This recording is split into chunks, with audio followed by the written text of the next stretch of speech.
lectures. So now we are going to start with the marketing part of the lecture. Okay. Siapa tu? No soalan dah? You raise your hand? Tak sengaja. Tekan, okay.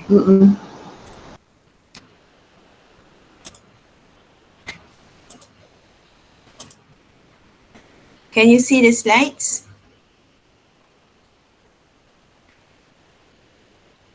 Boleh, Doktor. Yes. Boleh, okay. Now we are going to look at today strategic marketing planning. This one we start at chapter 2 because earlier we have seen chapter 1. Chapter 1 we dah tengok overview and all that. So chapter 2 is about strategic marketing planning. So normally I don't read up and discuss the learning objective or learning outcome. So you can read yourself. Nanti janganlah dekat teaching assessment lecturer tak cover learning outcome. This one learning outcome ni you boleh baca sendirilah dalam nota banyak. Alright, so if I do slideshow, you won't see the changes of the slide, right? Can you see the changes in the slides? I'm changing slides. Can you? Nampak tak changes of the slide? Doktor tukar slide tu. Sekarang ni saya berada di slide mana? 2. Oh, then you tak nampak lah perubahan tu sebab saya dah sampai kat slide 6. So I just maintain at this tak payah buat slideshow lah, buat maintain kat sini je. Alright, so this chapter will cover about strategic marketing planning, how you want to make marketing planning from specifying your market oriented mission to the level that you develop the strategy on your unit, markets and product level. And then we look into the 5 managing marketing activities, the situation analysis and so on until how you control the activities. Right. The first one, we look at the definition, strategic marketing planning, what it is. What is it? Strategic planning is to develop and maintain a strategic fit between the organization's objectives, available resources and evolving market opportunities. What does it mean? It means this is where you want to look how you want to manage to fit the objective of the company with the available resources. For example, your employees, your material, your suppliers, your finance, all those are resources. So how do you want to achieve this objective using these resources and capture the market opportunities? That means how to capture the customer. And it's done at corporate level, used as framework to set overall planning of the company. That means this strategic marketing planning bukan dibuat di level bawah. Okay, the corporate level that do. Normally the top management will decide. We have seen 3 level of management kan last few weeks. So this will be done at the top level management. The aim is to mold and remold. Dia tak fix forever. You could keep on molding it and changing it, remold the company's business and products so that they yield target profit and growth. So you tak forever use the same material, use the same idea all the time. You have to evolve. Corporate headquarters are responsible for preparing the statement of mission, policy, strategy and goals within which the framework will be used by different units of the organization to prepare their plans. So this is the people that do the strategic marketing planning. It is a process that charts out the cost that somebody comes in. Okay. It is a process that charts out the cost that the company will take in relation to marketing so that they yield target profit and growth. So ini is the setting up of the target of how the rest of the organization want to follow and try to achieve. These are the 4 steps of strategic marketing planning process. First, you specify the market-oriented mission. Then you start developing measurable objectives. After that, you establish portfolio. Lastly, you develop the strategy and the business unit, market and product level. Okay, let's see the first one, specifying the market-oriented mission. Okay, mission statement. Here is you developing your mission statement and vision statement. Mission statement is what is stated to reflect the organization's purpose. That means what it wants to accomplish. A well-rounded mission statement should answer these things. Who are our customers? Who do you want to sell your product to or your services to? What is our business? What kind of product do we want to produce? And where are we going? Right? So these are the three things that when you do your mission statement, you should answer all these three questions. Remember that you are going to have your business. Okay, start daripada this chapter, you should have macam a weekly discussion among your group mates to discuss about your company based on what you learn. Like this one, okay, you have to start thinking about what is your mission statement for your company. A good mission statement characteristics should have these characteristics. It should be focused, limited number of goals, bukan nak buat 1,000 things. Okay, it should be focused. What do you want to do?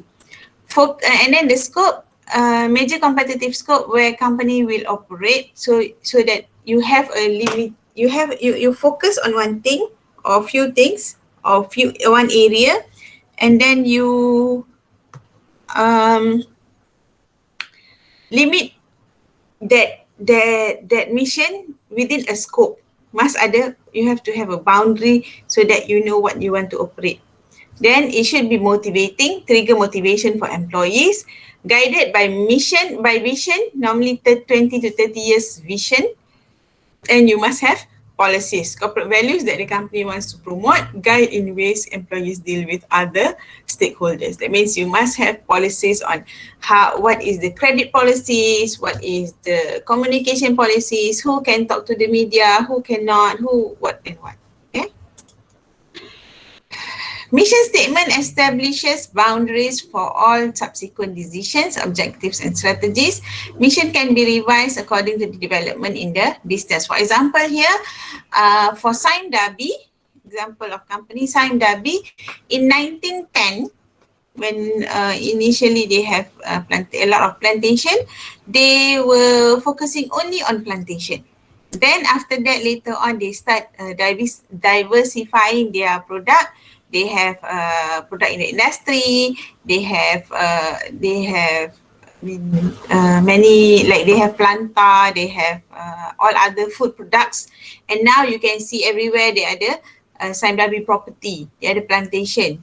Okay, they also involved with motor vehicle. They bawa the luxury cars in and providing services for these luxury cars. So those are they diversify their business mission. Okay, but for your company, you focus on one lah. So after you have specified your market-oriented mission, the mission that you have, mission statement, now you start developing measurable objectives. Okay, trickling down the mission statement company-wide, the objectives has to be realistic, measurable, time-specific and consistent with organizational mission. You tak boleh lah mission you nak jual barang, dalam you punya objective tiba-tiba focus on services. Cannot lah. Right, you have to be consistent with the mission. After you already come up with your objectives, we look into establishing the business portfolio. This one, mission, vision, objective ni you also have learned in the earlier part of the chapters, so you can blend them in. Okay. Establishing business portfolio, the third step.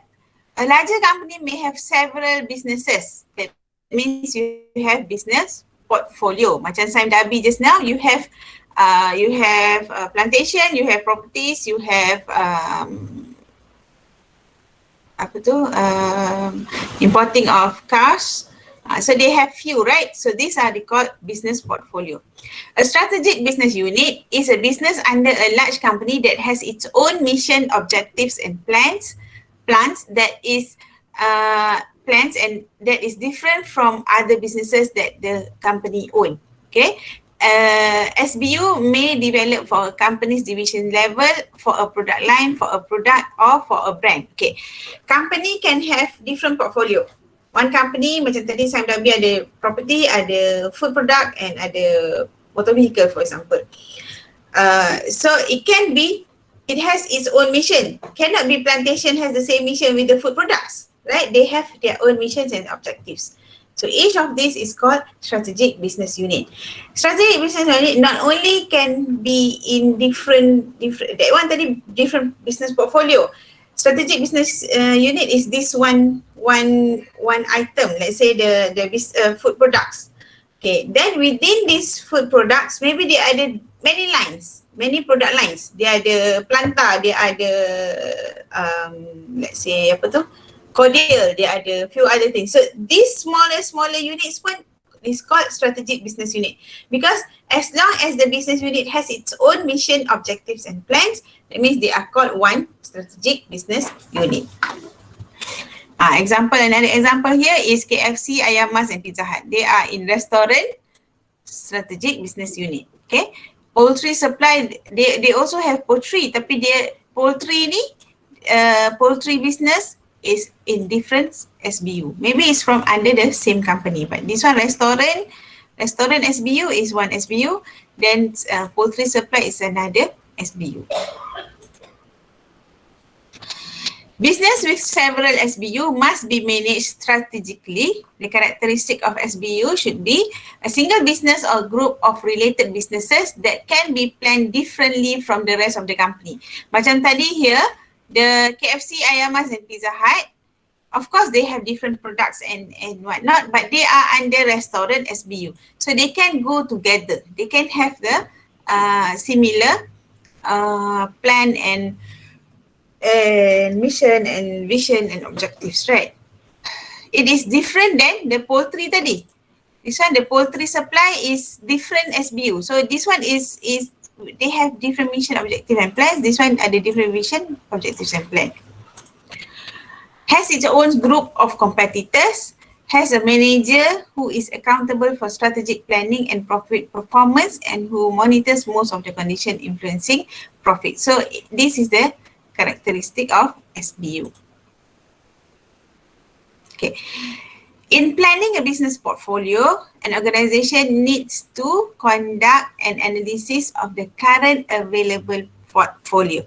Okay, this portfolio is normally dia dynamic, dia berubah-ubah. Okay, so in order for you to establish your short-term business portfolio, you must understand your current available portfolio. What do you have now? As at now, you have few products ataupun few SBUs.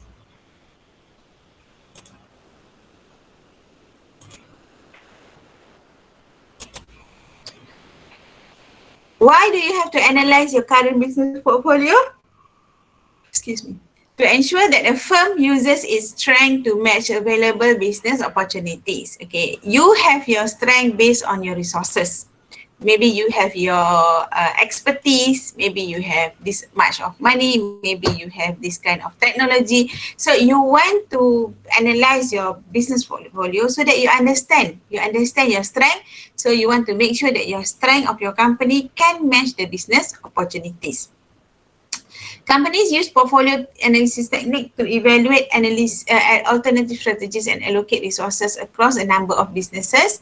And the common method to analyze your business portfolio is this one, Boston Consulting Group Portfolio. Okay, BCG, Growth Metric Approach. Okay, what is that? Ni semua nanti every week you all come together, sit down together in your group and then you discuss about your business. You have to do this in your assignment, all this need to be done. Because your assignment 30 markah kan, right? Every chapter tu you kena ada dalam you punya relate kan dengan you punya business. Okay, this is BCG method, BCG matrix. This will be the market growth rate punya axis. What is your current operation? And this will be your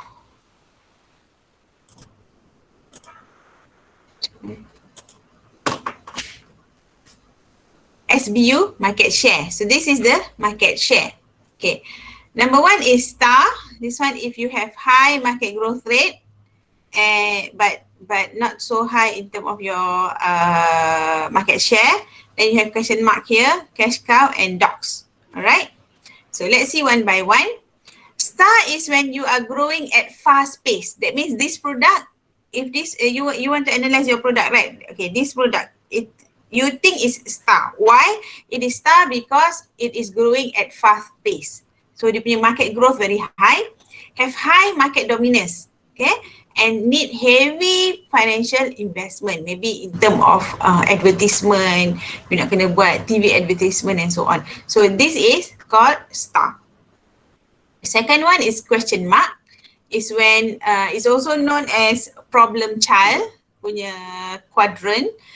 It has rapid growth, but it has low market share in high growth industry, but with poor profit margin. Okay, this is the characteristic of product that is within this quadrant. Cash cow, it has slow growth, but have high market share dominance.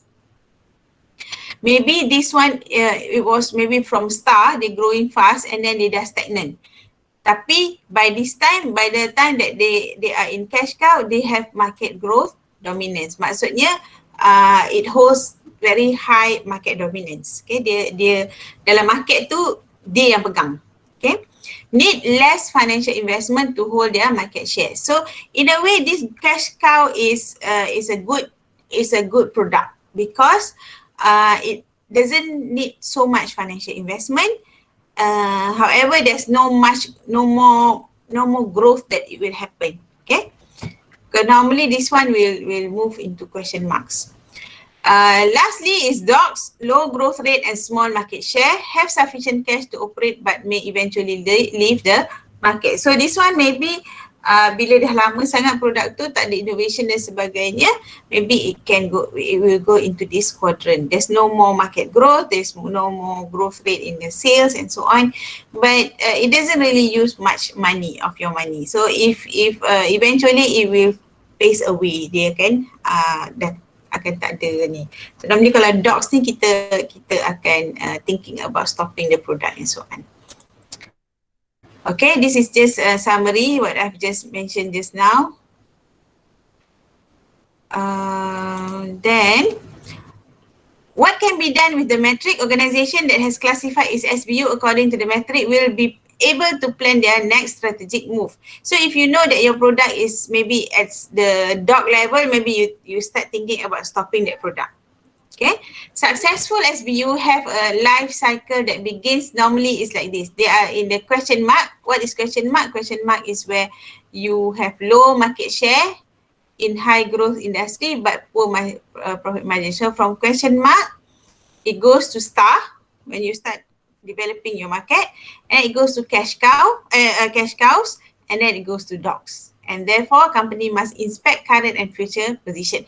And these products can move from here to there. Okay? Bukan dia forever star. Bukan dia forever question mark. No. So every year you should, or every 3 years you should be analyzing your SBUs. Thus, the growth share metric should become a planning framework for strategic planner at the organization headquarters to assess each business and assign the most reasonable objectives. All right. What are the company's next move? These SBU strategies, you must decide whether you want to build or you want to hold, you want to harvest or you want to divest. So invest in what has potential to be a star. Normally for the question mark punya product.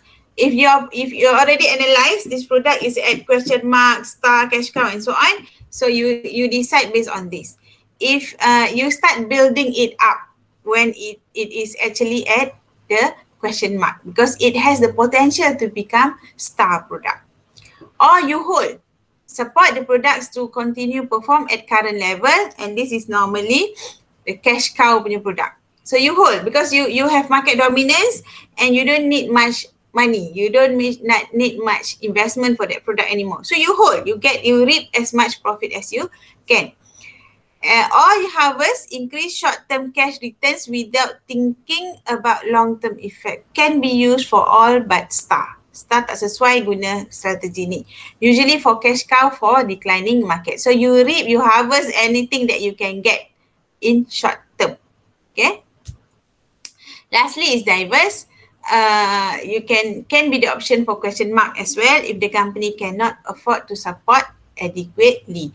Because if you have enough money, you will go to build from question mark, you build to become star. Tapi kalau you don't have much, you cannot afford, then you take this strategy of diverse. Not easy to implement, business not, the weakness of that matrix just now is not easy to implement, business not only influenced by these two factors. Sometimes there are some other factors that influence your position of your product. It's time consuming, market is not clear cut. Of course, it's this one looks like it's clear cut, right? It's okay, no more growth. Yes, a lot of growth, need a lot of investment. But in the reality, it's not that straightforward. That's why it's the weakness of the matrix. And then high market share growth doesn't mean higher profit. Exactly. If you have high market share growth, maybe because you are selling very cheap. Because that's why people are buying your product. So it can be misleading as well. May enter high growth business which they do not have expertise. Sometimes you thought you can, but you don't have expertise. So sampai one level, you don't know how to handle it anymore. May quit on SBU that provides an essential core competence needed by several other business units here. So these are the weaknesses of the matrix.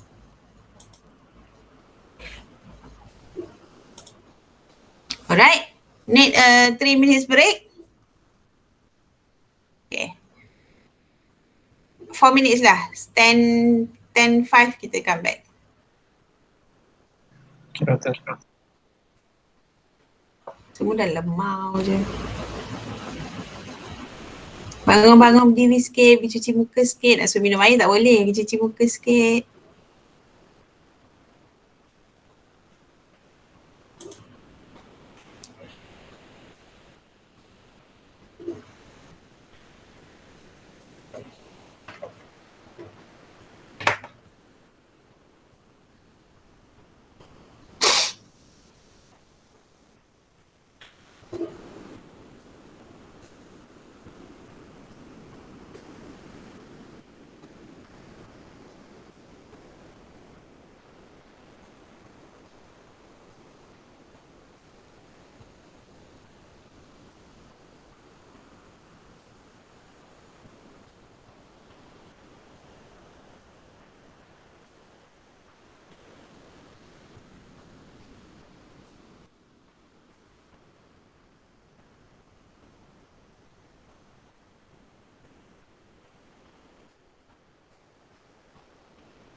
Okay, are we back?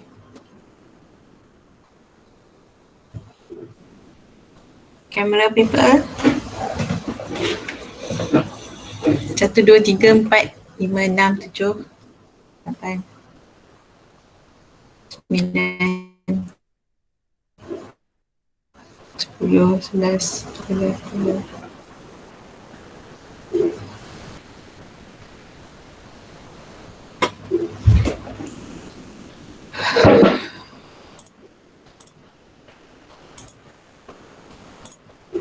Okay, let's continue about the business portfolio, developing future portfolio. Okay, this is the one of the strategy that you can do is expansion strategy. The other strategy is downsizing strategy. Okay, if you plan to expand your product, you have to look at this few strategy. Either you want to do market penetration, market development, product development, or diversification. Okay, you look at your markets. If you want to go into the existing market with your present product, you will look at market penetration. Okay, you have existing market and existing product, present product that you have. You look at market penetration. The strategy that you want to do, if you do market penetration, you have to think about cutting price, give discounts and so on, and increasing advertising. So just by doing this, you will be able to penetrate the market. But if you are thinking about venturing into new market with the existing product, with the present product, you are looking at market development. For example, if you have shampoo, last time shampoo is just shampoo, same shampoo for everybody in the house. But now you have adult shampoo, you have child shampoo, you have men shampoo, woman shampoo, people who wear tudung, also they have shampoo. They have different kind of shampoo. This is example lah. If you have shampoo, but you want to think about penetrating new market. Just now market penetration ni is market existing, but here is you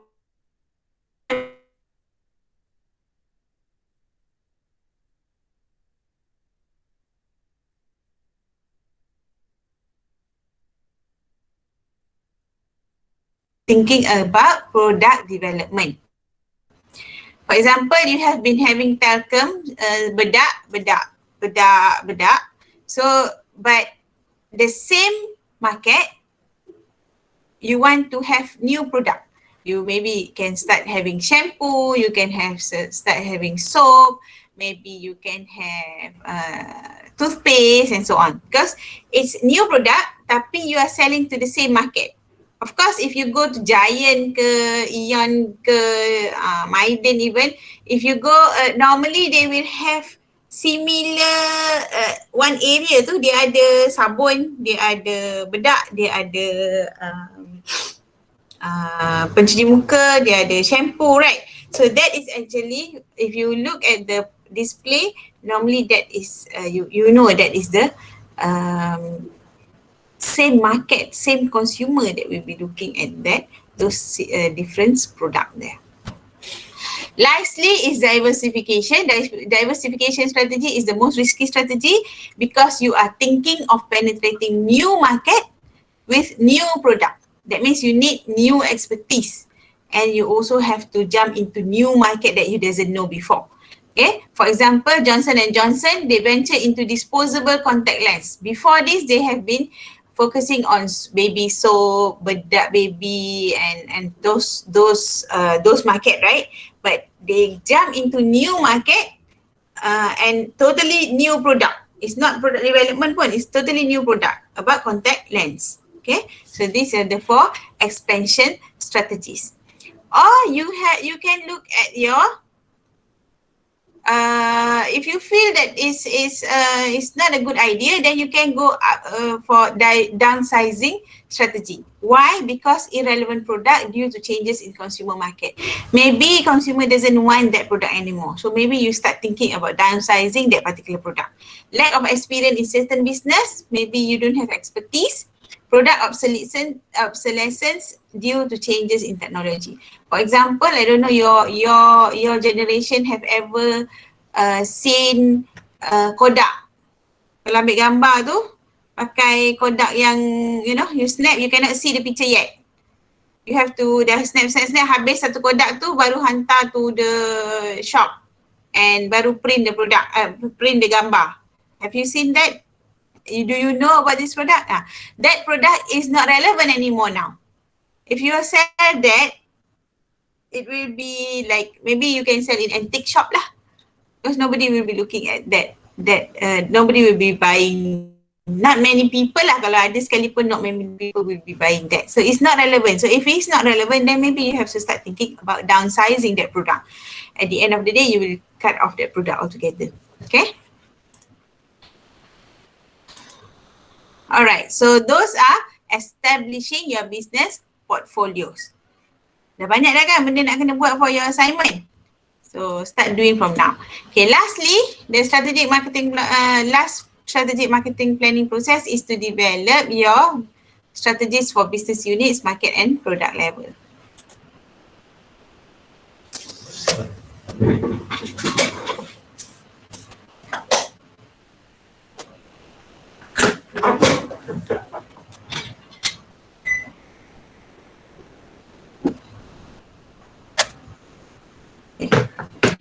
Alright, strategic marketing planning at business unit and product level. You're developing measurable company-wide objective at business unit and product level. So tadi tu when we talk about strategy tu at corporate level kan. So you also need to have you have to bring down to the business unit and product level. You must have objective also at the product level. Objectives must be specific, must be smart, okay? It must be smart. That means number 1 is specific. Number 2, it is measurable. Number 3 is achievable, realistic and time specific. So whatever objective that you want to develop, it must have all these characteristics, okay?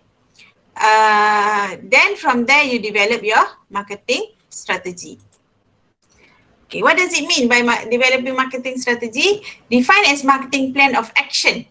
That means how you want to take action, designed to achieve the marketing objective. You already have marketing objective tadi. So this marketing strategy is how you want to achieve that strategy. What is the action plan to achieve the strategy? There are 2 steps in developing strategic marketing plan. The first one is market-oriented services. Number 1 is marketing mix strategy, services pula. Market-oriented strategies. The second one is marketing mix strategies. Market-oriented and marketing mix. Okay, benda-benda ni like I said again, semua nampak logik je, dia punya flow nampak betul je. Tapi bila nak exam tu, you tak tahu apa nak tulis. So you must know, okay, this one is the subtopic of what. This one is subtopic of what, okay. Tak boleh just baca macam tu je. Okay, so market oriented strategy is this three: market segmentation, market targeting, and market positioning. I think this one we will go very deeply in chapter 5. Tapi I'll just go through a little bit now. And then marketing mix strategy, you have 4 P's: product, price, place, and promotion. So this one is all also we will go deeper. Now we just briefly go through, but we'll go deeper in this 4 in chapter 6, 7, 8, and 9 later in future weeks. Okay. Just an overview, what is market segmentation? Market segmentation is dividing population into various groups of similar needs and wants. That means who is your population is your market. Let's say the whole market, you have so many kind of people there. You have different age, you have different gender, you have different location. So you look at this population and you start portioning them. You start segmenting them into a group of people who has similar needs and wants. Okay. For example, you segment them based on age group. People who are age 0 to 3, 3 to 7, 7 to 12, 12 to 18, 18 to 25, 24, 24 to 30. And 30 and so on. So those are group of people that has different needs. For example, you are selling clothes, those people will need different clothing.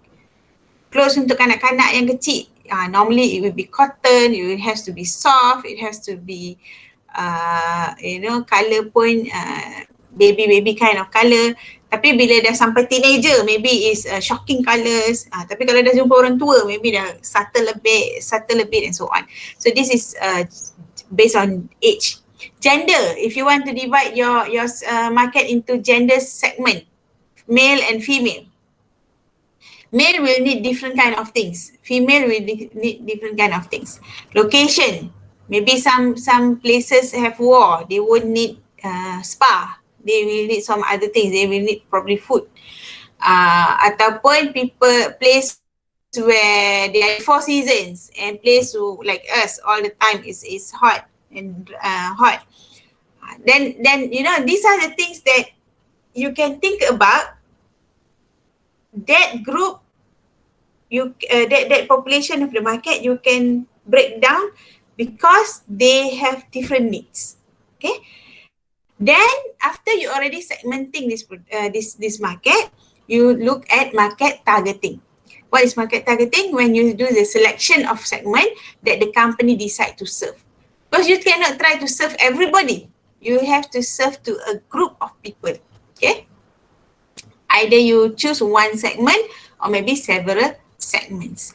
For example, here you are looking at male with sensitive teeth in area that have 4 seasons. It can be like that. Market positioning is where you value that the company decides to offer to the target group, different for other competitors. Okay, this one market positioning ni nanti I will give example to you when we get into chapter 5. Chapter 5.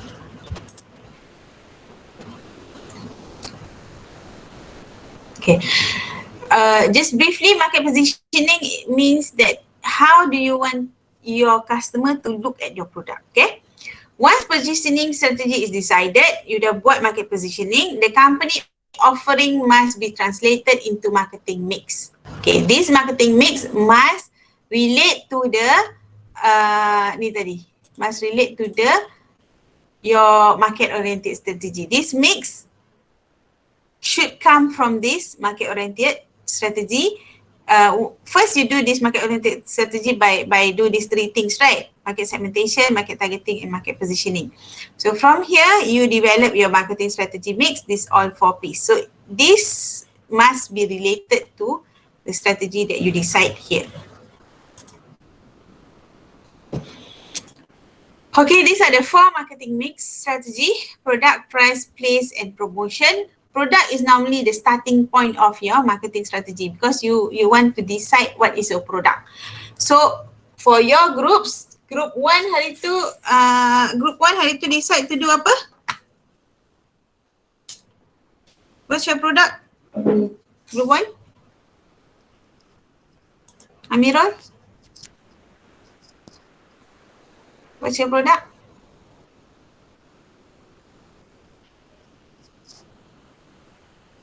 Amirul ada tak? Hello. Organic fertilizer. Amirul tak ada Organic fertilizer. Group 2, Muaz, probiotik Confirm Ya, betul, doktor. Alright, group 3, tak jadi buat DIY aquarium kan? Ke jadi DIY aquarium kit? Jadi. Jadi, okay. And then group 4, Nur Saada? Fish glue. Fish glue.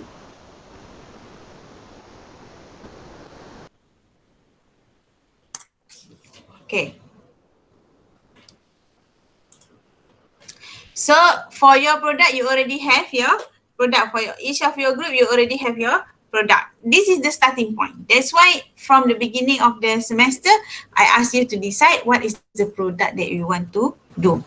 It refers to product offerings and product strategy, includes product packaging, labeling, and branding. All this you will learn in chapter in the future. And then from there, you have your product. You have to start thinking about the pricing strategy. Amount customer have to pay to obtain your product. You have to decide on the price and where to sell your product, the place, as well as lastly, the promotion. How you want to inform, you want to educate, you want to persuade your people, the market, the customers from the market to buy your product. So these are the 4 main things that you must highlight in your assignment. Okay, this actually the main thing in your assignment will be this. Many of your marks will be within these topics: market segmentation, targeting, and positioning. How you do it all, and then how you each of these in detail. All right. Now, after you already done all your strategies, you want to manage your marketing activities. You must know how to manage your marketing activities. The steps is this one, 5 steps. Number 1 is situation analysis. Then you do your planning, your implementation, your organization, and lastly your control. Okay. Okay. Number 1, you conduct situation analysis. After setting marketing objective, the next step is to conduct analysis of your situation. To understand why you have to do this? To understand the current and potential environment that the product is marketed. You need to understand the business environment in the market where you're going to sell your product. Okay, so firm should identify the SWOT. You have to do your SWOT analysis: internal strength, internal weaknesses, external opportunities, and external threats. What are they? Strengths are the factors that can help it to succeed. What strength do you have in the business? Maybe you have experts, you have the technology in your company. Those are the strength of your company. Weaknesses are factors that may make company fail. Okay, what are the weaknesses? You have to identify in your group, in the people in your company, what are the weakness? Possibly you tak ada any expert in digital marketing. Maybe that's your weakness. Because now all companies must know about digital marketing. Then you look at your opportunities, situations that firms should capitalize on in order to make profit. What are the situations like MCO?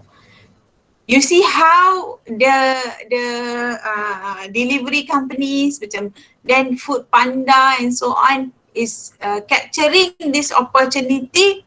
Although the situation MCO is a sad situation, but they are capturing this as their opportunity. Okay. Then lastly, the threats. What are the threats? Unfavorable situation that the firm should be aware of in order to minimize any losses. So these threats in Malaysia, nobody see MCO can be the threat forever, tak pernah. Sekarang ni everybody can see that okay, this is a real threat to the business, to the current business strategy. Okay. So you must do also your strength, weakness, opportunity and threat. Okay, you sit down and imagine. This one is imagine because you don't have a business yet, of course. But you must imagine what are your situation among you. Maybe you can look at what are the subjects that all of you dah ambil. So you ada tak expertise tu? What are the strength? Okay, apa weaknesses dia? Kita semua tak kerti buat marketing. Contohlah. Okay, so you have to come up with this. After you already study the situation, you start looking at environmental scanning. You can use PESTEL method. PESTEL is a tool that marketers can use to study, to look for opportunities and threat from the microenvironment. Okay, these are the factors that you should be looking to identify the opportunities and threat.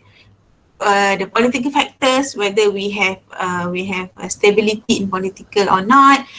Maybe you want to export to other countries, you also have to study the political stance in that country.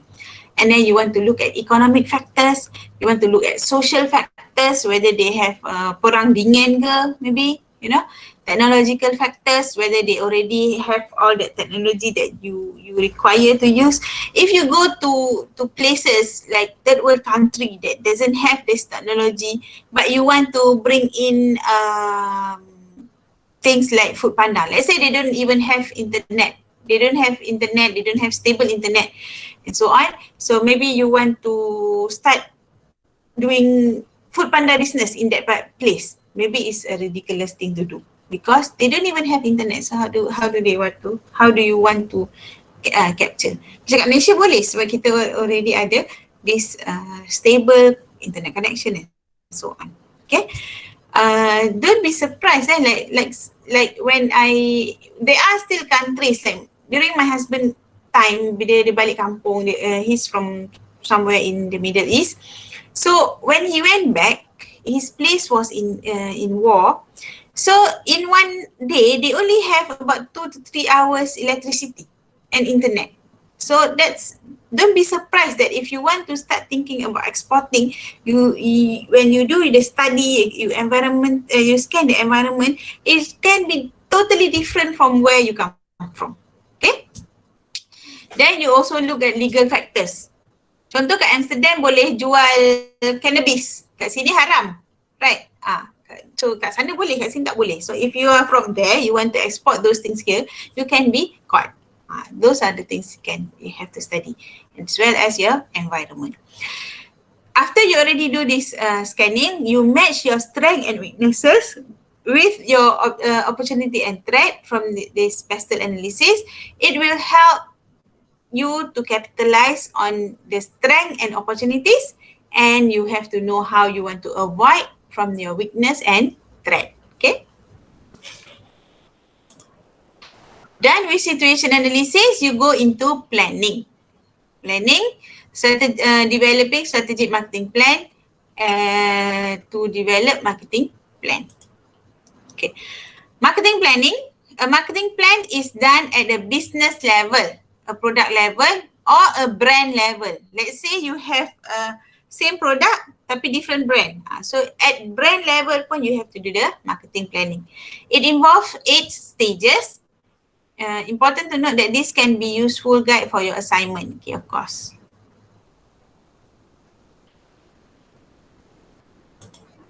Alright, so this is the marketing planning. Page 42 ni, kalau you have the book, then you can look at the book. Did I ask you to buy the book? Yeah, okay, so that means you can look. It can be page 42, but it can be different for your book. Is it different?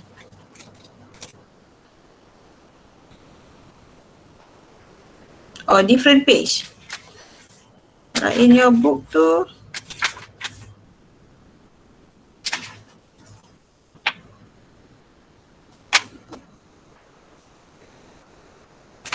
in your book is page 49. Marketing planning is page 49. So you can look at the example there. Okay. So these are the 5, mana dah? These are the 8 stages. 8 ke? 1, 2, 3, 4, 5, 6, 7, 8, 9. 9 stages. Actually, they start with current situation analysis. You can start with the executive summary and table of content. This will be in your report. Then you start the planning with current situation analysis yang tadi tu. And then you look at the opportunities and threat analysis. And then you do the objective and threats on analysis. Objective and threats. Objectives and issues, and then marketing strategy. What is your target market, your target positioning and marketing mix? And then you want to look at your action program, what to do, when to do it, who to do it with, how to do it. And then you look at budget and controls. Okay, that will be the marketing planning. So in your marketing planning ni, dia kena ada some kind of reports lah, you can see in the book. Alright, after you have done your planning, you dah analyze your situation, then you do your planning, then you start thinking about your implementation. This is to follow through the plan that you have already done. So you are required to do this action plan, action program. For example, here your marketing strategy is to improve market penetration. You decide untuk buat market penetration strategy. So what is the activity? Opinion leaders to promote shampoo with multiple likes and more free samples via blogs of female university students. So this is the activity that you want to do. When do you want to do it? Between January to March. This one 2013. Sekarang ni 2021. So you want to do during that time. Who will be the person in charge? Dalam group you letaklah Afiq Zohair ataupun Hanif, whoever. Who is the person in charge? But you cannot just give me one program. You must have few actions lah. Sebab you cannot be just 3 months. You have marketing plan you mesti over 1 year, over 2 years kan. So you have to have this at least for the next 1 year. Person in charge. Then method. How do you want to do it? Through social network, media, house, specialist to monitor recommendation and sampling distribution. So how you want to do it and what is the estimated cost. Yang ni dia letak selupuk macam tu je, 55,000. You must have budget lah apa benda yang you akan berapa, how much for what. Okay. After you already do your implementation action plan, you start doing your organization. Organization of marketing department. Okay. In your marketing department, you tak boleh letak seorang. In your group ni, I think dalam satu group tu ada 10 orang kan. So many of your members will be in the marketing department. The marketing department can be organized in few ways. It can be functional organization like this, based on the marketing administration manager, advertising manager, sales manager, and then marketing research manager. They can be by function. Within the marketing, ada by function. Okay. You have to come up with what are the advantages and disadvantages of this dalam your assignment lah. You can use this organization of product. Maybe you categorize your company or your business marketing plan based on product. Let's say in this company you have pet food and cereal. So these two has different manager. Under the cereal product manager, you have different type of cereal. Also you probably want to have manager or supervisor in that. This is not macam yang business organisation Business organisation we learn in chapter 3 hari tu, in topic 3 hari tu, is business organisation as a whole. This one is dalam marketing department itself. How do you want to organize your marketing department? Okay. You can also look at managing your marketing department based on your customer management. Let's say here market manager is adult products, children product. Dalam children product ada lain product dia. So you can also organize in that way. You can also organize using the geographic organisation. Okay. Northern, Central, yang jual dekat belah utara, belah selatan dan sebagainya. Okay. So this one you must decide for your assignment. You must decide one, choose one, and then you have to explain why you choose that instead of the others. Why this is good? Why is the others not good for you, for your product, for your market, for your segment? Why is it this is the best way to organize your marketing department? Tapi not just saying that this is good, this is good, this is good. You have to also show me that why the other type of marketing department organisation not good for you. Okay, maksudnya kena buat compare and contrast. Alright, after you have organized them, you dah buat analysis, you dah buat planning, you dah start implementing, you also already organize your marketing department. Lastly, you have to control. You buat, you plan, tapi kalau you tak ada control, you tak boleh buat apa-apa juga. You have to measure your results. You have to diagnose your result if there's any problem.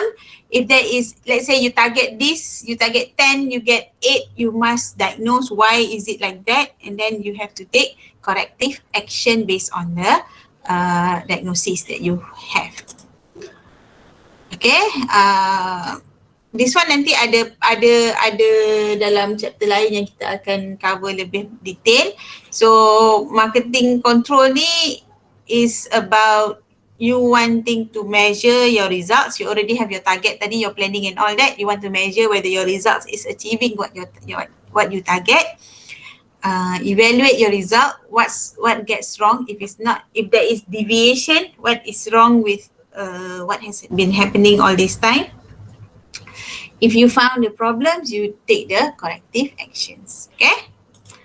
Alright, that is all for this chapter. Kita punya kelas sampai pukul 12 kan? Right. So we will take a break for probably now 38. We take a break for 20 minutes. We come back at 11. Our class is 11 until 12, right? Okay, 11 to 12, I will cover another chapter.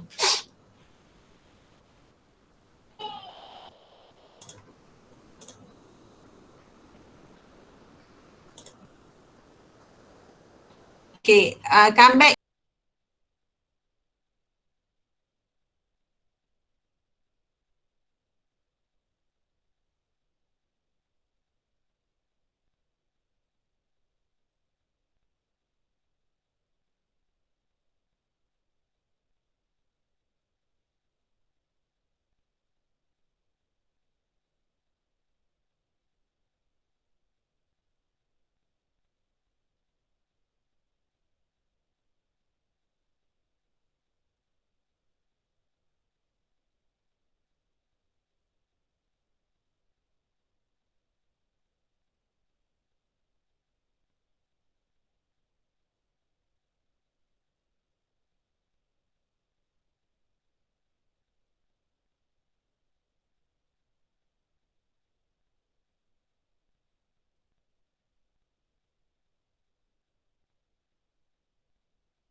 Everybody's back?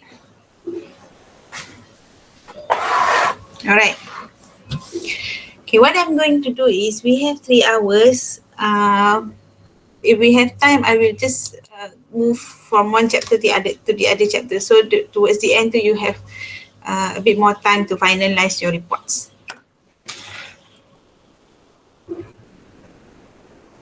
Please don't underestimate the work that you have to do for the assignments because it's 30 marks. So you really have to go very detailed in your in your reports. Okay, so I will look now into the chapter.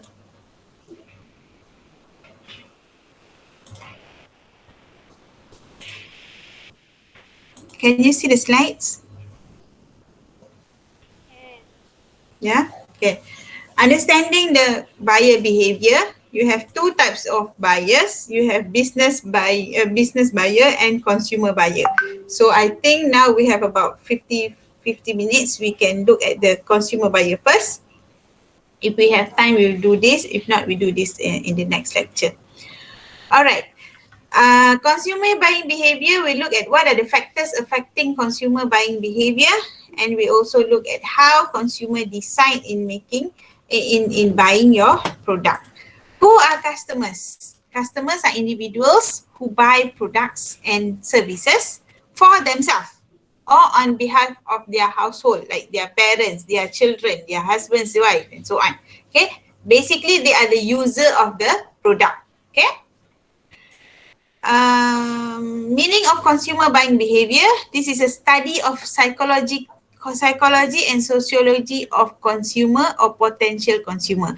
When you want to understand your buying behavior of your customer, you are actually studying their psychological and sociological stance towards your product.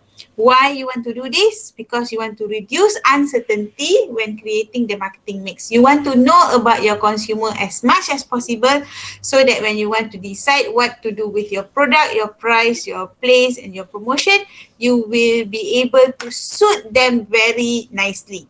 Okay, describes the process. This is also describing the process of how consumer make purchase decision. You want to understand how they make purchase decision, because that will be your ultimate goal as marketers. Your ultimate goal is to make sure that consumer will buy your product, right? And how they want to use the product.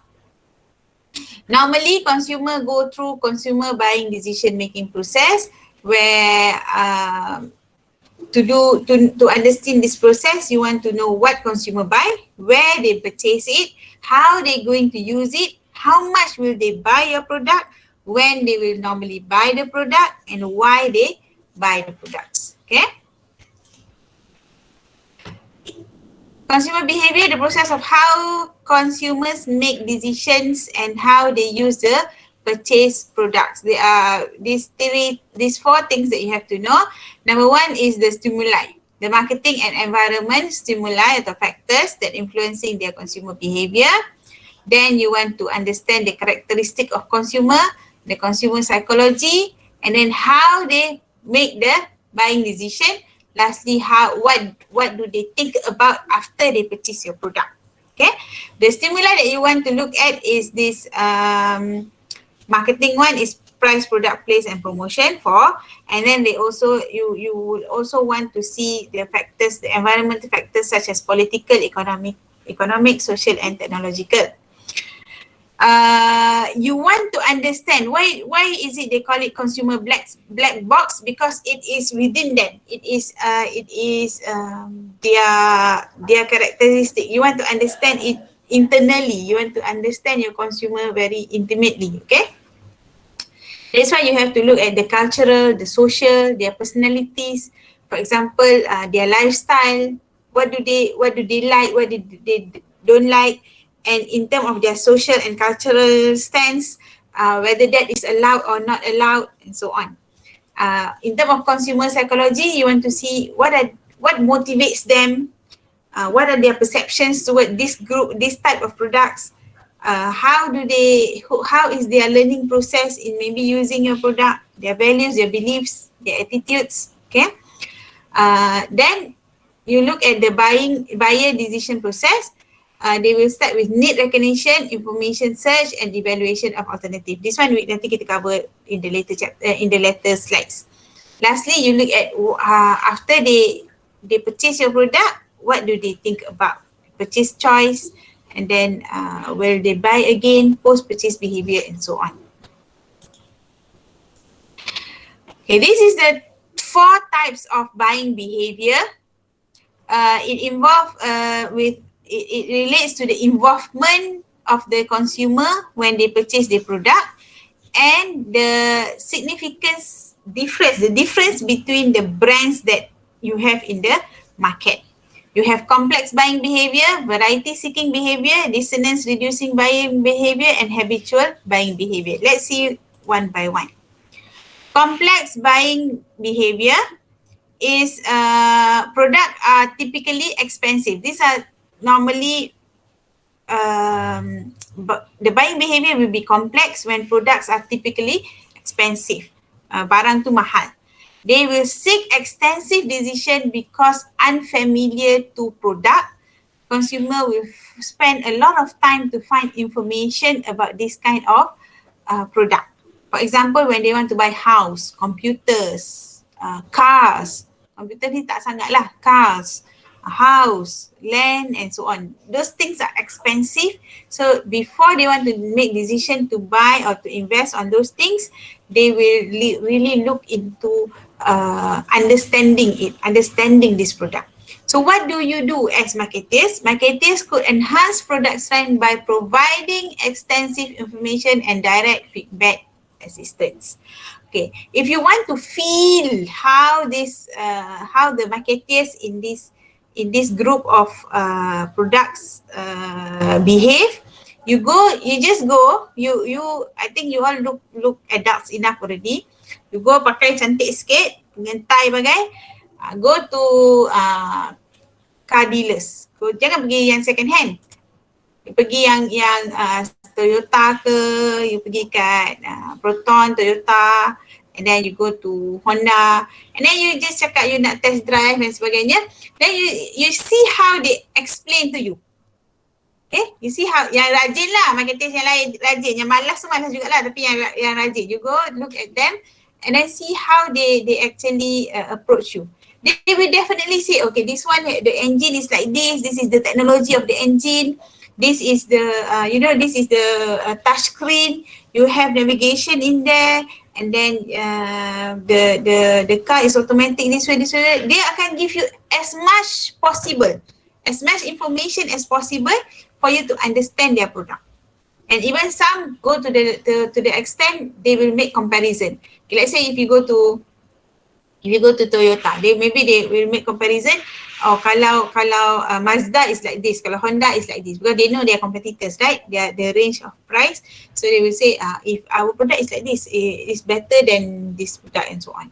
They will give they will try to give as much information as possible. So that you as marketers, you should take that strategy. Number second is the dissonance reducing. What is dissonance reducing? Is when high involvement in purchasing the product, few difference in the brand. Consumer highly involved in the purchase but are not able to see key difference among brand choices.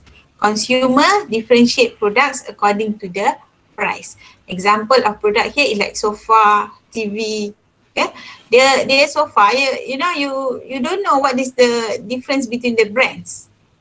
Okay, so in this case, marketers could provide purchase convenience and good customer service during purchase selection.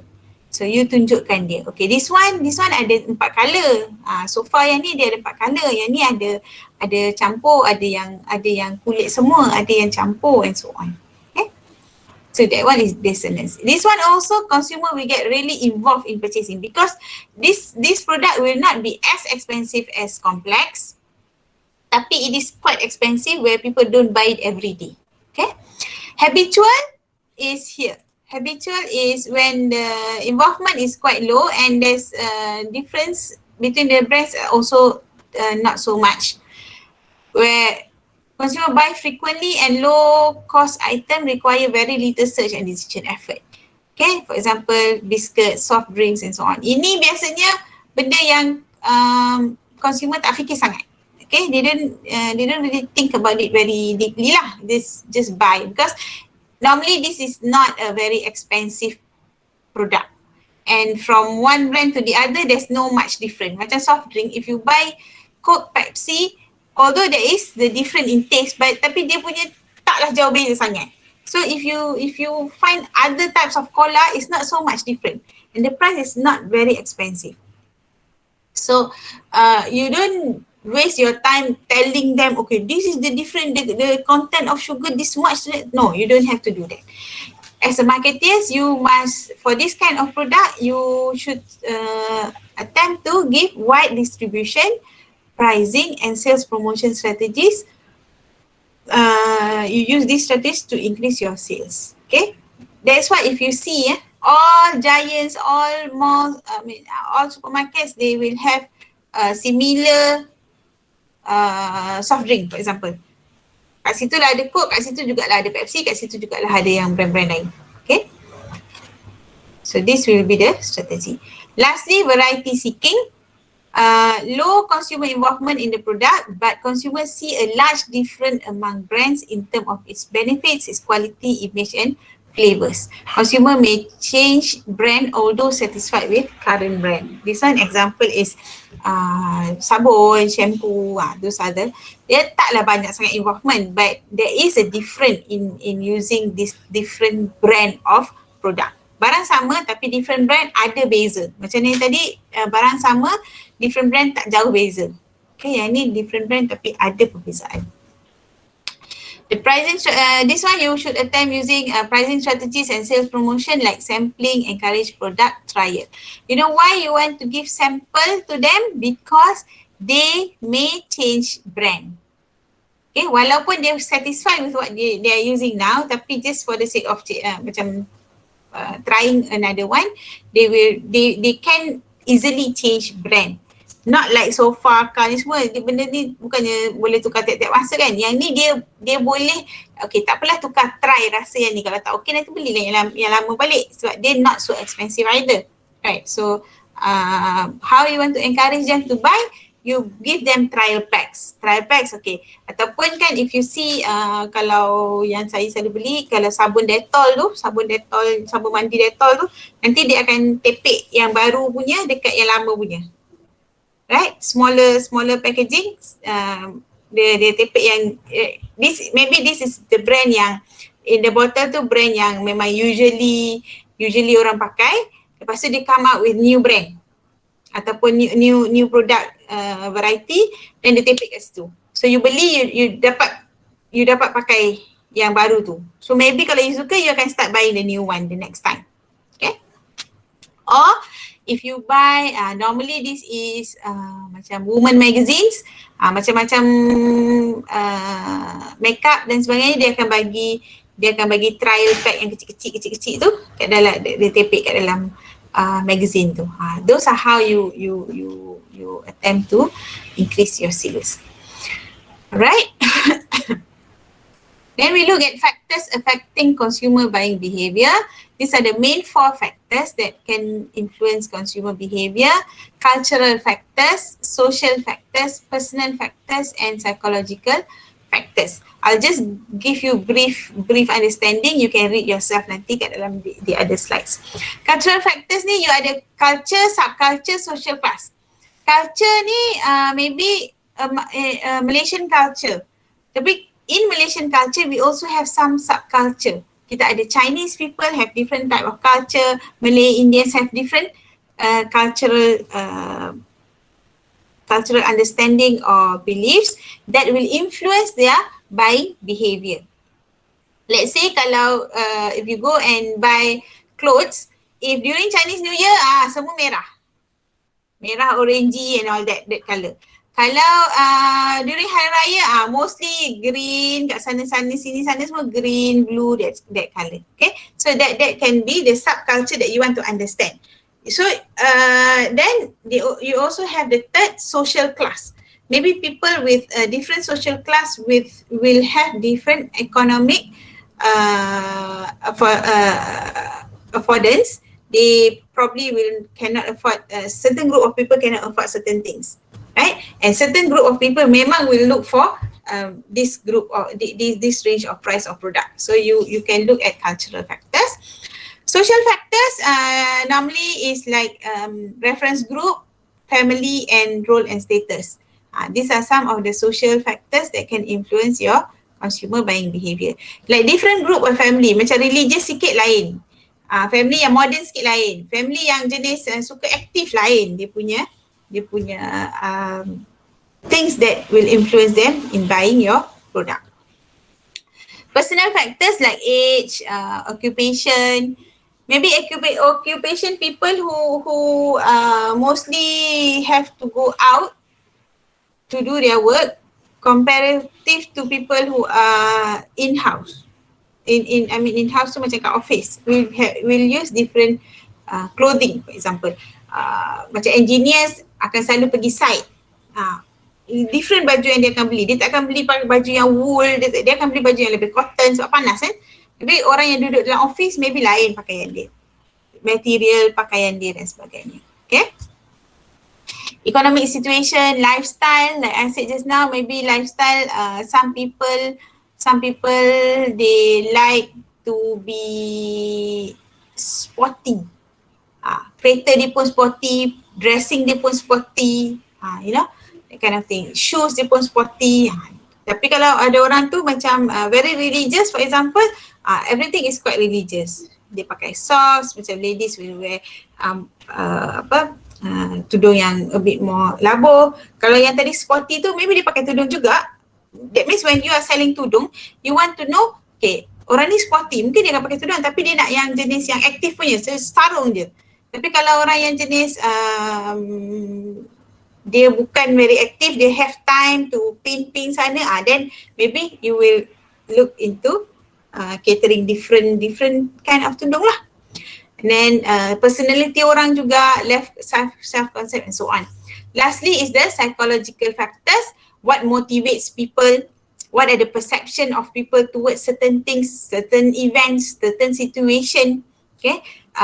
What are their learning process ataupun what are their what they call it, macam how easy, let's say this age group is very easy, cepat je, you bagi one kind of technology, dia cepat je belajar. Certain age group is very difficult for them to understand smartphone pun susah. Okay, nak dia orang nak start guna smartphone pun maybe dia dah tengok orang pakai bertahun-tahun baru dia pakai smartphone. Those are things yang you can see in the consumer. You want to look at what actually affect this consumer in deciding whether to buy your product or not to buy your product. Okay, the details you can read yourself in here, ya. Dalam buku pun ada. Okay, this is decision making. Alright, if I said read yourself, it doesn't mean it's not important. It means that I know in the book is quite straightforward, so you can read yourself. Okay, jangan terus doktor kata read yourself, skip terus lah, ni memang tak masuk exam. No, okay, don't take it that way. Alright, the next part is consumer buying decision process. Dalam ini I kena buat slideshow, kalau tidak tak nampak belakang tu. Number one is need recognition. Need recognition is when you the actual state, you look at what is the actual state versus desired state. What does it mean? What is the reality versus apa yang dia desirekan. Okay, this will trigger recognition of problem and needs. This realization can be through internal stimuli, for example, like they are hungry, they want to buy, internal stimuli, or it can be external stimuli. So this need recognition, you want your the consumer will realize they need this product.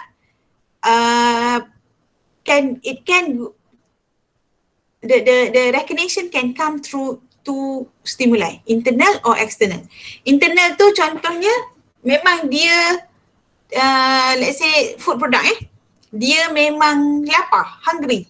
Okay, so internally dia sendiri search for that, dia realize okay, I need food, but sometimes dia not that hungry pun, tapi because dia nampak your advertising, dia teringin nak makan benda tu. So that will be external stimuli. Okay, so the consumer decision process, buying decision process will start with need recognition. They have to recognize that they need that particular product.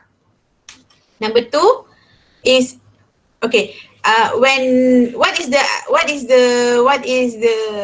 action that marketers should should take based on this need recognition.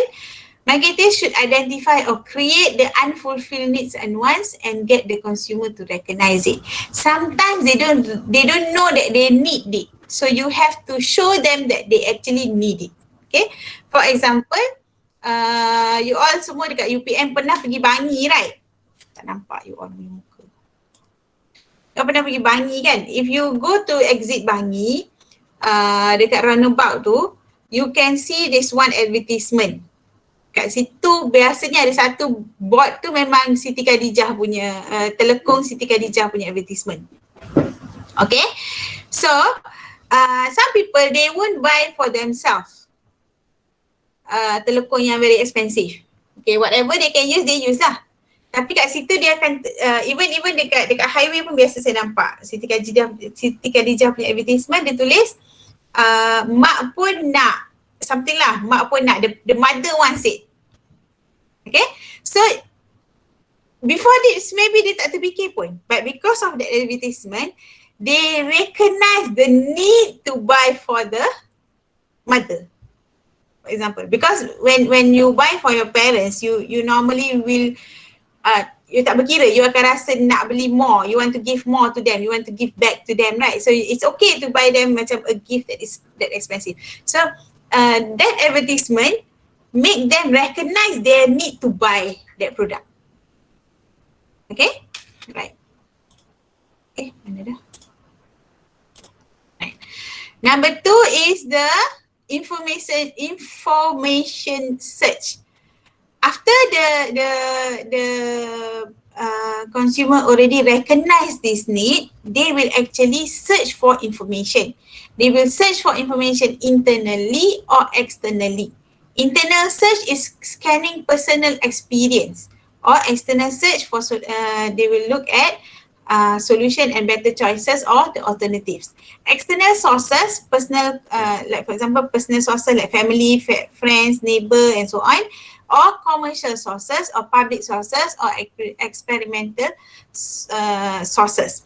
So basically dia dah recognize this need. For example, Telekong tadi, for dia dah recognize dia nak beli, then they will look for information. It's something expensive, 200 something punya Telekong. Of course you want to search, betul ke memang tak sama ke yang beli RM80 punya? Right? Dia akan start asking around, asking the family, have you used this Telekong before? Is it really nice? What is the difference between a normal one with this one? Why is it very expensive? Then they, if they get enough information, of course they will like it. So as a marketers, what do? You provide necessary information through various sources. Okay, maybe you letak testimoni, maybe you letak dalam Google, dalam YouTube ke apa, cara pakai, then how is it convenient, inform them, macam I see in the TV, not advertisement the Siti Khadijah ni punya owner, dia involve dalam program, tak pastilah dalam one of the program in the TV, showing the process. Oh, it's really this process memang from beginning to end memang dia yang buat and so on and so forth. So you give them the information that they need, because once they recognize their need, they will look for information. So your job is to give as much information as possible to them. After that, they have gone look for information. During looking for information, they will also see what are the alternatives they have. So after that, they will evaluate these alternatives. This is where they measure for evaluation. What are the benefits? What are benefit prioritization? That means what is it better than the others? And then is it a believable brand? Is it what is the utility function? What are the level of satisfaction that can be derived from that each of the alternatives? So from there, they will make the purchase decision. So you see, dia jauh sebenarnya perjalanan for your consumer to decide to buy certain things. It looks like very common and normal for people just to do it. But those researchers who have studied, they see these are the steps for the consumer to purchase product.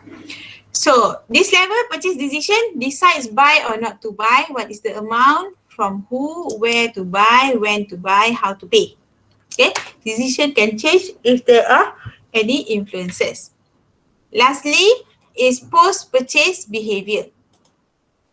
They assess the product and determines level of satisfaction. After they purchase, dia tak akan mati kat situ je. After they purchase, dia akan ada perception about the purchase decision. Dia akan assess whether dia satisfied ke tidak dengan produk tu. So you have another role to play here where you have to understand, you have to know, you have to get the feedback from your consumer whether they satisfied or not satisfied with your product. Okay, this is consumer satisfaction table. This you need to understand when you want to know whether they satisfied or not satisfied with your product. You see if what they perceive performance, apa yang they perceive after they already use your product, what they see about your product, whether it is more, less or equal to their expectation, their early expectation. If their earlier expectation is more than what they perceive performance, they become dissatisfied. I expect more than this, okay? But actually after I use it's not that good. I pay enough so much money, but it's not that good. So they become dissatisfied buyer or consumer. If it's the same, they expect the product to perform this way, and when after they use it, they see it is performing this way, they are satisfied buyer. But if they expect just this much, but when they use it, memang let's say telekong again, the example of the telekong just now, after they use the Siti Khadijah punya telekong, dia lebih khusyuk, mungkin sebab lebih sejuk ke kain dia ke apa kan. So dia akan be not just satisfied but they become very delighted buyer. They delight with the decision that they make. So you will want to try to achieve delighted buyer. If you cannot get this, at least you want to be at this satisfied buyer punya level. You don't want to have dissatisfied buyer, because dissatisfied buyer will actually talk about your product and will influence others not to buy your product. Marketers need to provide avenues for consumer to channel their dissatisfaction. Excuse me. If consumer is not happy with your product, they will actually give bad impression about your product in the market. So you must give them. It's better for them to have channel to get back to you, to tell you that they are not satisfied, rather than they cakap in the public. That will give bad reputation to your product. So if you want, if they have feedback, then they akan, if you are not happy with something, then you have the channel to tell that person that you are not happy about it. They will be okay. They akan cakap to themselves that okay, fine. Although their product is not good, tapi at least they recognize I'm not satisfied. So they will improve, ataupun maybe you give them some kind of compensation. Okay? Alright, so that is about individual buyers. Understanding your individual buyers. Tadi you group 1 tadi organic fertilizer, who is your market? Is it individual or business?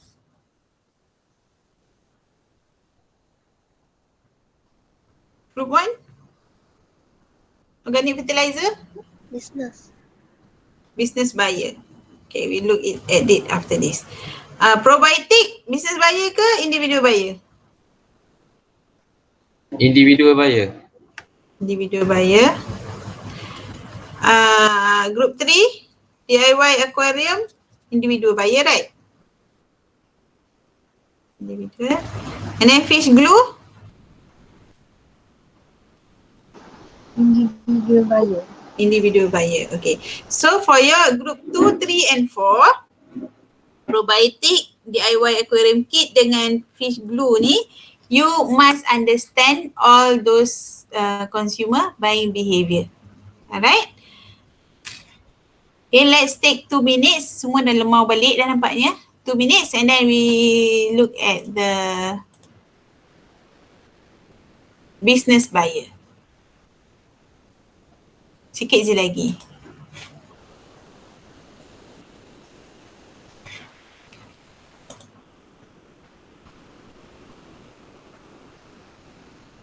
Dapat 11 slides more. Okay, bangun berdiri sikit, stretching sikit. Take 1 minute.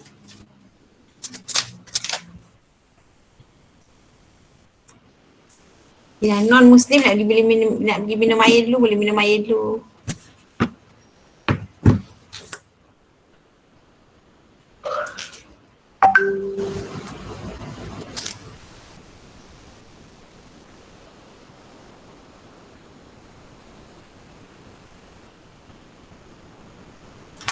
Okay, kejap student saya sampai kejap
Alright, sorry. Okay, dah cukup break? Dah minum air yang patut? Nak minum air pula. Dah. Alright. Okay, I move to the buyer behaviour. Boleh nampak slides kan? Slide nampak? Nampak. Okay.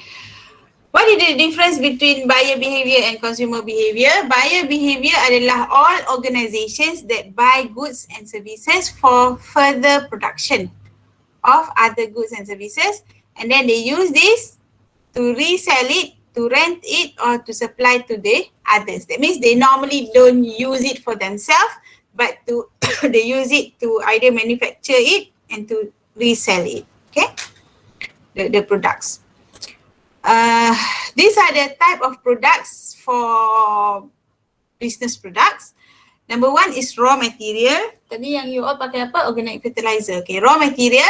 These are basic materials like water, plastic, minerals, chemicals and so on. Semi-finished products, things that need to be further processed. Raw material that have been transformed into unfinished state yang perlu digunakan lagi. Or maybe parts, finished and completed parts that go into finished products. They sell parts macam nuts, bolt and all that. Capital equipment goods, machineries and so on, the big things that is going to be used by the other people. Accessories, equipment goods, maintenance and repair goods. This one is barang-barang yang digunakan untuk for repair in other business. And operating supplies, things that use in the operation of the business. I think for group 1, organic fertilizer, probably it goes into raw material ataupun operating supplies. Depends on what you want to decide. These are the group of business buyers. Either you sell them to your product to the producers, to resellers, to government or institutions. So these are the 4 types of business buyers. So group 1, you have to decide which one or which one you want to choose to sell your product to. Producers are profit-oriented individuals and organizations that purchase goods and services to produce other products. Macam for you, organic fertilizer, maybe you sell to the farmers, right? You sell to the farmers for them to further process their products. Or reseller, dia beli untuk jual terus. Kalau producers ni, dia beli dan dia buat something out of that thing to become something else. Kalau reseller, dia beli, dia terus jual. Government, you know, government lah, all the institutions related to government and government agencies. As long as finally is the institutions, which include both private and public and private organizations like universities, other companies, non-profit organizations and so on. Consumer market versus business market. Okay, this is the difference between consumer and business market. Kalau in term of number, organisation ataupun business market normally fewer, tapi they are larger buyers. Okay, consumer market dia ada ramai, tapi they buy in small amount. Okay, about the demand kalau business market is by the demand of the product from the organizations, while for consumer market is from the individuals. Distribution structure is for organizational market ataupun for the business market is more direct. So normally in this group of seller, your marketers have to go directly to the company to sell the product. But for consumer market, it's more indirect because normally you will sell the product to the, let's say, reseller, whatever, then reseller sell to the individuals. Okay, they're more indirect, or maybe you sell online, something like that, through dropship and so on. Nature of buying unit more professional for the business market. For the consumer market is more personal. Okay. No, kunci, kita nak tengok kunci. Type of decisions and decision process is more complex and very formal in the business market, while for consumer market is more simple and informal. Consumer pergi beli, kan? So it's very informal. Use of reciprocity, buying for their own consumer, yes. For the organization, yes, but for consumer, no. Use of leasing in business market ada more leasing, ada banyak credit terms and so on. Untuk consumer biasanya cash buyer. And relationship, of course, in business market dia lebih formal. Dalam consumer market is more informal. Ni balik. Okay.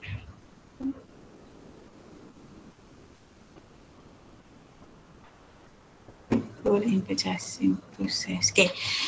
In business market, you normally don't just sell to anybody in the business. You must go to the buying center. Dipanggil acquisition punya department. In a bigger business normally, they have this department, they call it acquisition department ataupun purchasing department. This purchasing department will have the responsibility to buy all things for the whole organisation. Maksudnya orang nak beli pensel, orang nak beli material, orang nak beli nak tukar, let's say blinds, orang nak whatever in the business need to purchase something, they will go through this purchasing department ataupun they call it buying center. Buying center is the decision making unit of a buying organisation. Anybody that involved in purchasing decision. Bukan suka-suka semua orang boleh beli semua benda. An individual is in a buying center may take more than one role, but normally there are one person being dominant as purchaser. Okay, ini page number dengan table number ni maybe different from in your book because I think this one is based on the previous version of the book. These are the roles of purchasing process. Okay. People who are in the buying center can be the user, can be the gatekeeper, influencer, decider and the buyer. The user are people in the organization who actually use the product. You can, as marketers, you can go to the user. you can influence them that they actually need the product. Okay, they actually need the product. So if they are influenced, they will tell the purchaser, please buy this product because it will help me in producing the product ke apa ke whatever. Okay. Then the second people in the buying center is the gatekeeper, members who control the information flow in relation to purchase. Okay, this is also very important for you to know, because let's say if you want to send your pamphlets and so on, you have to go through this person. Okay. The third one is influencer, people who influence the buying decision by defining specifications and providing information to evaluate available product choices. Influencer ni, normally these users will talk to this influencer to talk to the purchasing people. Okay, because influencer ni are the people who have some authority to say or to give very specific reasons and define the type of the product that they actually need. Okay, maybe the user said, okay, I need a computer. Tapi influencer ni will go a bit more detail. Okay, this department need computer yang ada this 1, 2, 3, 4 software so that they can do this 1, 2, 3 things. Okay, so that is the job of influencer. Decider is the person who actually have the formal and informal power to choose the final vendor or brand. So these are also the group of people that you want to have good term with, because let's say your product computer you ada Dell, you ada Asus, you ada apa lagi, Lenovo, you ada banyak. So these deciders will be the person who decides which brand, which vendor kita nak beli daripada siapa. Let's say ada 10 kedai yang jual komputer, kedai mana yang kita nak beli. Those are the deciders. Lastly is the buyer themselves, members who have formal authority to select the vendor and negotiate the purchaser. Normally the decider will decide, but the buyer will get the information from the gatekeeper to shortlist siapa nak beli, then decider ni will decide who to buy. Okay, who to buy from. Types of behaviour of business purchases. Ini ada 3 type of purchases. That is new purchase, that means pertama kali you nak dapat orang tu beli daripada you pertama kali, or straight rebuy, that means sekali tu je, or modified rebuy. Okay, new purchase is company required to develop new product. It requires raw material and parts that have never been purchased before. Therefore, the product is considered a new purchase for the organisation. Benda baru, tak pernah beli. Straight rebuy is the product are purchased regularly in continuous manner. Bukan sekali je. Ni maksudnya dia dah tahu produk tu, so lepas tu dia continuously je beli. Let's say this company need to use A4 paper. Okay, dia dah identify the seller, dia dah identify the brand of the A4 paper, and then they just macam every month dia akan just routinely buy again and again and again. Modified rebuy is product may have been purchased before but may have some changes to suit product modification or product improvement. Contoh macam paper tadi tu, kata okay, kali ni dia nak beli paper A4 juga tapi bukan yang warna putih. Maybe yang warna hijau, warna kelabu, whatever. Okay, the change may include product technical specification, design or volume. So these are the buying situations, type of behaviour of purchasers, business purchasers. Okay, these are the factors influencing ataupun affecting business buyer behaviour. Number 1 is environmental factor. Number 2 is organizational factor. Number 3 is the interpersonal factor. Environmental factors include economic climate, economic condition, political condition. Political condition pun effect the business buying behaviour, not just the consumer buying behaviour. Political situation of a country can affect business buying behaviour, because let's say there is an instability of in the country. When there is this kind of instability, maybe businesses will not be, investment will not come in, people from outside won't come in so much, so they cannot probably buy your product as many as when they were stability in the country. Okay, so they can have influence. Technological, of course lah, competitive factor and so on. Demand and supply condition, this is also very important because demand and supply condition will actually affect the pricing that you will decide for your product. Organizational factor can be based on the objective of the customer, can the policy and procedure of the customer, and the structure and purchasing system of the customer. So you have to look at these three also in deciding how to influence your buyer to buy your purchase, your product, who to go and see. And then kalau dia ada policy and procedure, for example, there's company yang dia akan ada registration of vendors. That means dia nak beli daripada siapa, semua orang tu kena register supplier dia. Supplier yang nak jual barang kat company dia kena register dekat supplier registration. Kalau tak ada dalam list supplier tu, company tu tak boleh beli daripada your company. So you must get to know about the policies and procedures of your buyer, of your business buyer, so that kalau you nak jual kat dia, you boleh jual. Kalau you nak jual kat dia tapi you tak register dalam dia punya registration, then you tak boleh jual kat dia. Okay? Or macam ni, certification, maybe to sell your product to them, they will require few kind of documents. You must follow this procedure. If not, you cannot sell to them. Lastly is the interpersonal factors. Individuals and group within organization, the interaction and the influence, the authority, the status, the power, the punishment, whatever, all the things in the orang kata the politics of the organisation, you have to understand also. Maybe there are two groups, ada yang stronger one, ada yang follower. Okay, so maybe you want to influence the stronger one because they will be the one who make decisions, something like that. So you have to also get to know them. When you want to sell to them, you have to get to know to them. For example, kalau you want to sell to farmers, okay, maybe kalau individual farmers tu you could jual satu-satu, tapi maybe they have cooperative. So kalau kooperatif, dengan siapa pula you nak negotiate? Maybe dengan dia punya presiden of koperasi dan sebagainya. Okay, you have to know the dynamic of the business of your consumer, of your, not consumer, of your, the business that going to buy from you. Okay. Last but not least, this will be the buying process for business. Need recognition and specification. This also the similar with the consumer tadi tu. Dia need then you have to make them recognize that they need your product. Okay. But for business, not only need recognition, they also must have specification because dalam business dia akan specify jenis dia apa.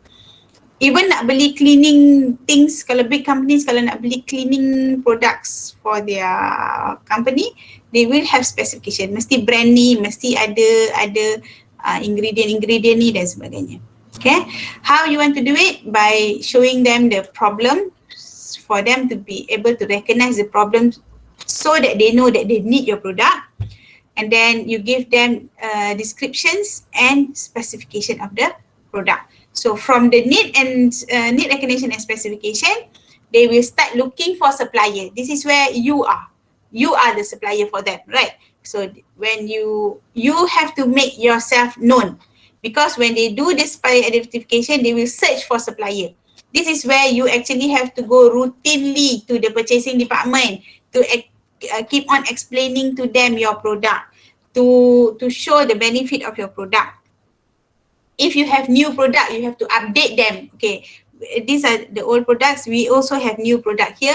Maybe you can start using it, try to use it. This is the benefit and so on. So you want to give them, you want to be known to the companies or to the cooperatives or the farmers, whoever lah your your buyer is.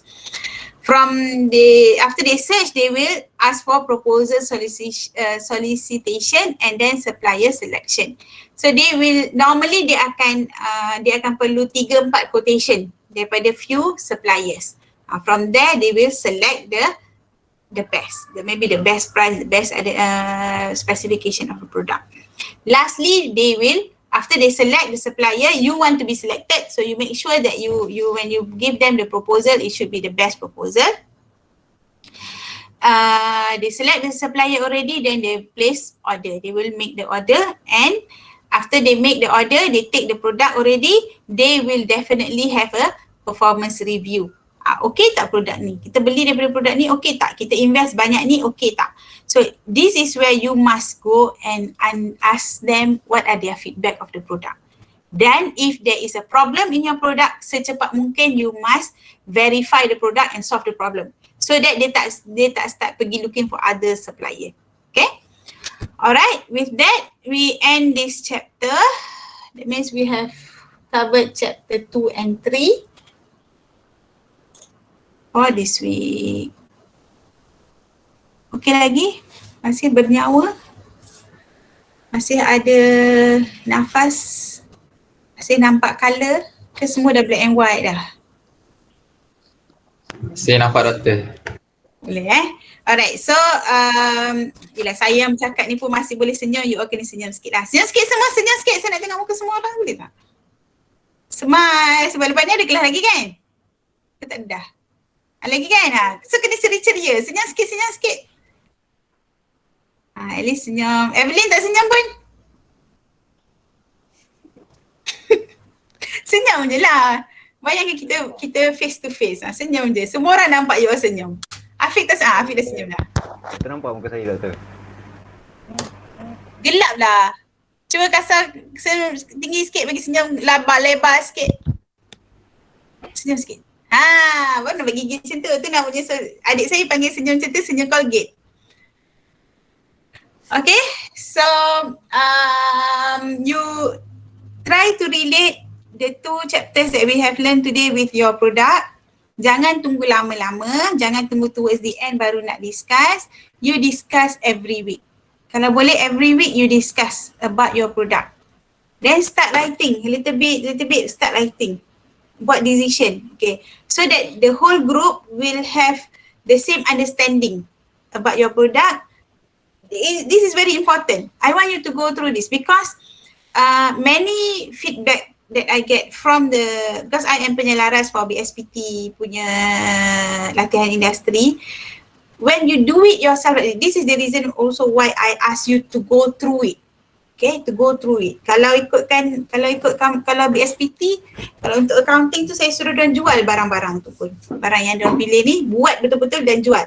Because I want you to experience going through it. Masa latihan industri, those who have taken this subject, selalu dapat feedback yang best. Yang saya cakap, diorang tahu apa nak buat.